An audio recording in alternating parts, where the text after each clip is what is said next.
Il paraît que le Shilajit est devenu viral, et comme tout ce qui devient viral, on entend tout et son contraire. Sur les réseaux sociaux, on entend dire que le meilleur Shilajit, c'est celui qui contient le plus d'acide fulvique et qui est le plus dur. Tu sais quoi?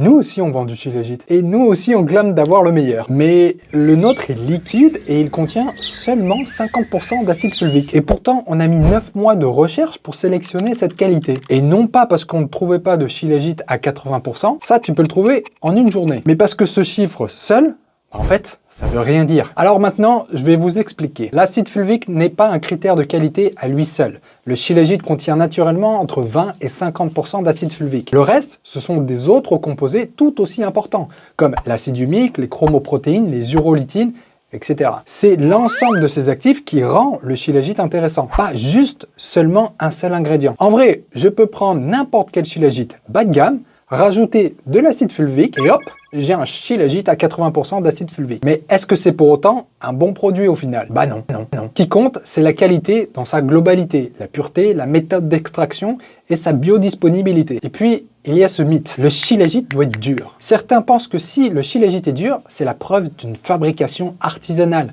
donc de qualité. Mais en réalité, c'est tout l'inverse. Un Shilajit dur ne peut pas être traité correctement par des machines modernes. Et tu t'en doutes, si les machines ne peuvent pas le purifier correctement, c'est un vrai problème. Car la purification et les traitements sont des étapes primordiales pour garantir un Shilajit de haute qualité, sans contaminants, stable et efficace. Un Shilajit traité de manière artisanale, donc séché au soleil par exemple, peut contenir des impuretés, être mal conservé et sa qualité peut être dénaturée. A l'inverse, un Shilajit fluide montre qu'il a été traité et purifié par des procédés modernes et donc plus fiable. Et oui, les machines modernes ne peuvent pas traiter un Shilajit qui est dur. Vous vous en doutez. Voilà pourquoi je voulais vous éclaircir, car nous on vend du Shilajit bien avant que ce soit devenu viral et depuis, il y a des infos qui sont complètement fausses sur les réseaux sociaux. Donc voilà, faites attention où vous prenez les informations, que ce soit sur le Shilajit ou d'autres compléments alimentaires. C'était Cyril, à la prochaine.